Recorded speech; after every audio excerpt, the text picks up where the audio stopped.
Hermanos, este es un texto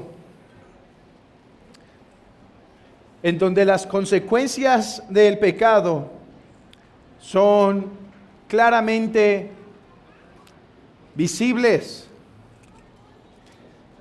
Así que quisiera llamar su atención a la enseñanza que tenemos en este texto para nuestras familias. Ya que recuerden, hermanos, que las cosas que se revelan en la Escritura se revelan para que no las imitemos. Se revelan para que no, o para que las imitemos, o para que huyamos de esas conductas. Así que déjenme llamar su atención primero a eso y después poner sus ojos con gran esperanza en la vida eterna que aquí se nos anticipa. Hermanos, el pecado tiene consecuencias. El pecado tiene consecuencias. Miren cómo el pecado de David en el capítulo 11 trajo graves consecuencias para su familia. David tomó a Betsabé, adulteró con ella, su hijo muere, pero las consecuencias no han terminado. Ahora nos encontramos con David, con una familia totalmente disfuncional, una familia con un grave desorden. En primer lugar, vemos las consecuencias del pecado de David con lo que parece ser un juicio de Dios. Hermanos, el pecado que cometió David es el mismo pecado que su hermano va a cometer, pero dentro de su familia. De hecho, hay muchos paralelos porque se nos dice que Amón había codiciado a Tamar y la deseaba tener y la llama a traer de la misma forma. De hecho, aquel sagaz David, aquel David que fue muy sagaz para cometer su pecado con Betsabé, ahora es consumido, es derrotado por la sagacidad de su propio hijo para cometer el mismo pecado que él cometió. Y esta es una segunda consecuencia, la imitación del mismo pecado. El pecado en el que David cayó es el mismo pecado que su amado hijo Amón cometería. Por otro lado, hermanos, vemos a un David totalmente inactivo. Vemos a un David que con una honda mató a Goliat, aquel que destruyó a los filisteos, aquel que venció a ciudades completas, ahora doblando las manos ante sus hijos. O sea, sus hijos lo empiezan a comer, se empiezan a imponer sobre él. Hermanos, hay varias evidencias en el texto de que David realmente tenía un problema familiar. Vean esto. Dice que la mujer Tamar tenía una túnica de colores. Esta túnica de colores solo se repite una vez más en la Biblia. Y en esa ocasión en donde se repite, el problema era que había favoritismo, ¿recuerdan? Había favoritismo en el hogar. Y ahora Tamar goza también de esa túnica, probablemente siendo quizá Absalón y Tamar los favoritos dentro de la familia de David. Por otro lado, David no tiene discernimiento para ver las intenciones de sus hijos. Dice, papá, le dice Amón, pídele por favor a mi hermana que venga aquí. ¿Y qué, para qué quieres que ella te atienda?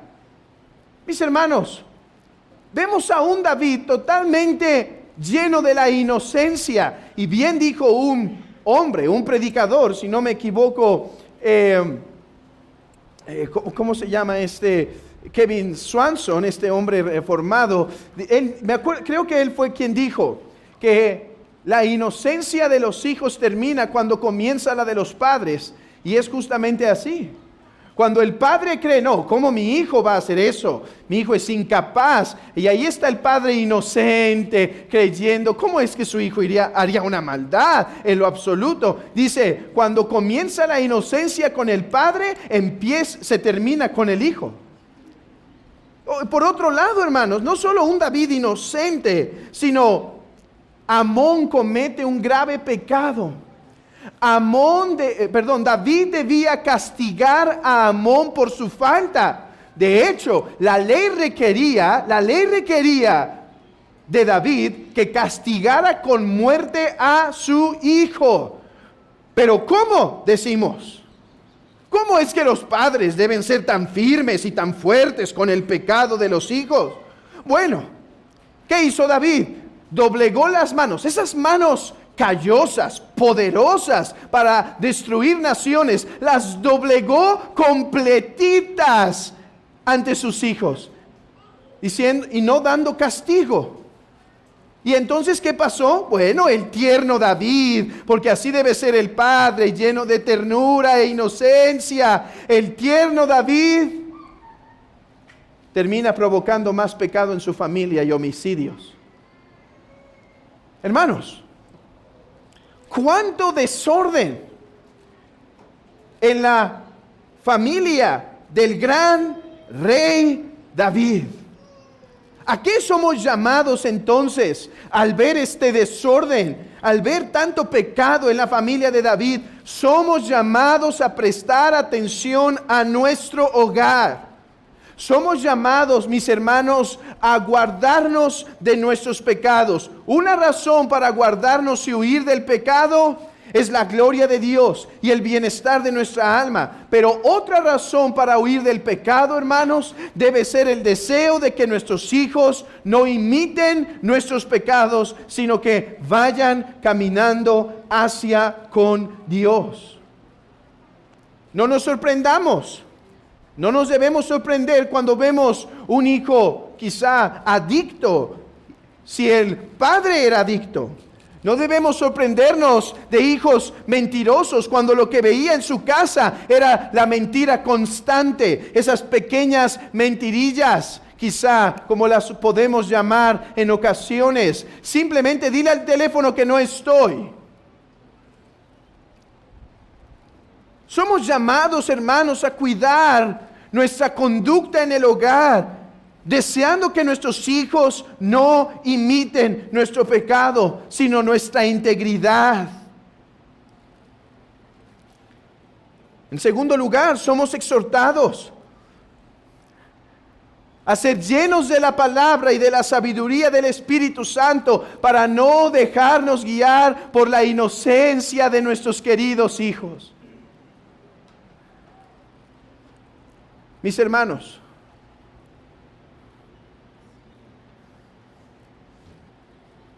decía, creo en una enseñanza, el hermano Paul Washer, alguna vez, hablando sobre los cuidados que se deben tener entre un hombre y una mujer.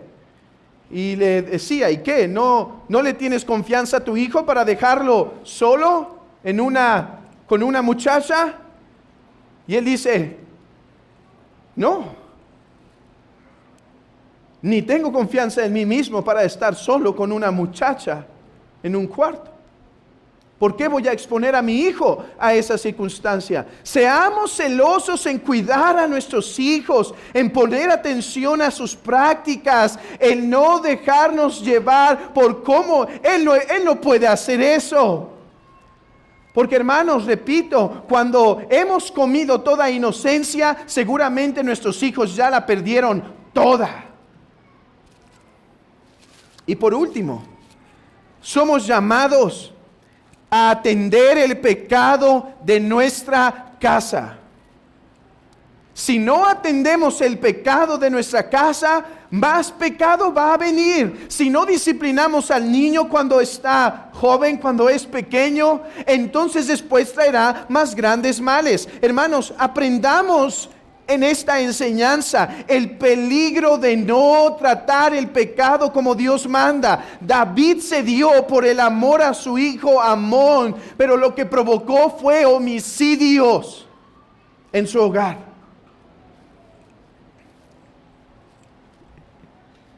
Estas son algunas enseñanzas que brotan de este texto para exhortarnos y llamarnos, mis hermanas, para llamarlas a ustedes a huir del pecado, a buscar la sabiduría de Dios para tener firmeza en el hogar y no ser atrapados por la posible inocencia, y a lidiar con el pecado de los hijos. Y mis hermanos, si nuestras esposas son llamadas en este texto a eso, ¿cuánto más nosotros como cabezas de hogar somos llamados a prestar atención a la familia, a buscar tener familias ordenadas, trabajando en primer lugar en nuestros propios corazones y después tratando con misericordia, compasión y paciencia, pero firmeza, el pecado en la familia? Pero, hermanos, yo creo que tenemos aquí más que una enseñanza familiar en 2 de Samuel capítulo 13. Sí tenemos una enseñanza de piedad en el hogar en 2 de Samuel capítulo 13. Pero tenemos más que eso. Hermanos, ¿saben qué es lo que meditando en este texto venía a mi mente? Esto fue o es un anuncio en voz alta para decir: el rey esperado no es David. El rey esperado no es David. De hecho, hay un gran paralelo entre Génesis 3 y 2 de Samuel 13. Adán estaba en Génesis 3 en un Edén, en un paraíso, disfrutando de las bendiciones de Dios, pero el pecado entró por sus ojos, por su codicia. ¿Y qué terminó trayendo? Terminó trayendo destrucción y pecado a la humanidad. Terminó trayendo una absoluta transformación del cosmos para que Dios tuviese ahora que intervenir con juicio. Hermanos, cuando vamos leyendo el libro de Samuel, 1 y 2, vamos viendo a un David que va fortaleciendo, que se va fortaleciendo, que va floreciendo. Es más, llega un momento en que casi tenemos un David como en el Edén, disfrutando de las bendiciones de Dios, pero el pecado entró por sus ojos. La codicia llegó a su corazón, y así como a Eva y Adán extendieron la mano para tomar del fruto y comer, así también David extendió de la mano para tomar del fruto y comer. Y entonces, ¿qué vino para la nación de Israel? Lo mismo que vino al mundo en Adán. En David vino destrucción, pecado, muerte. ¿No es un paralelo incluso que uno de los primeros asesinatos que tenemos en la Biblia es entre hermanos, y ahora que tenemos aquí es también entre hermanos? Es una forma de decir en la que el Espíritu Santo nos está diciendo: se está recapitulando el mismo pecado, se está cayendo en la misma maldad. Dios puso a Adán en el jardín para que fructificara y le bendijo, pero Adán quiso pecar y se rebeló. Ahora Dios está poniendo a David como el rey, pero ¿qué hace? Se rebela. ¿Y qué ocurre en la nación? Pecado, hay destrucción, hay miseria. Mis hermanos, el rey esperado no era David. La bendición no iba a llegar por medio de él. Un día estaba nuestro Señor, no en el palacio descansando, no en el Edén regocijándose en la frescura de esos árboles frutales. Estaba en el desierto, sufriendo sed, sufriendo hambre, no comiendo de la abundancia de los banquetes, sino ayunando por 40 días. Y estando en su más grande debilidad física, viene el mismo tentador que tentó a Adán y que tentó a David. Y dice, ¿ves esto? ¿Ves esto? Así le dijo a Adán, ¿ves este fruto? Así le dijo a David, ¿ves esa mujer? Así le dijo al Señor Jesucristo, ¿ves todo esto? Te lo daré si postrado me adorares. Oh, pero Él sí era el rey esperado. Él sí era el rey que establecería un reino de santidad y de paz. Pues le dice, apártate de mí, Satanás, porque está escrito, solo a tu Dios adorarás. Y ese rey ha establecido un reino de justicia porque no perdió, no sucumbió ante la tentación del enemigo, ante la tentación del mundo. Se mantuvo firme en la santidad y ahora ha establecido un reino de santidad donde dice el Apocalipsis que no entrará cosa inmunda, que no entrará cosa con mancha, con arruga y con contaminación, sino solo aquellos que gozan de su misma blancura y esplendor. ¿Y cómo es que tú y yo podemos tener esa blancura y esplendor en nuestros vestidos? No por nosotros mismos, porque nosotros estamos manchados del pecado.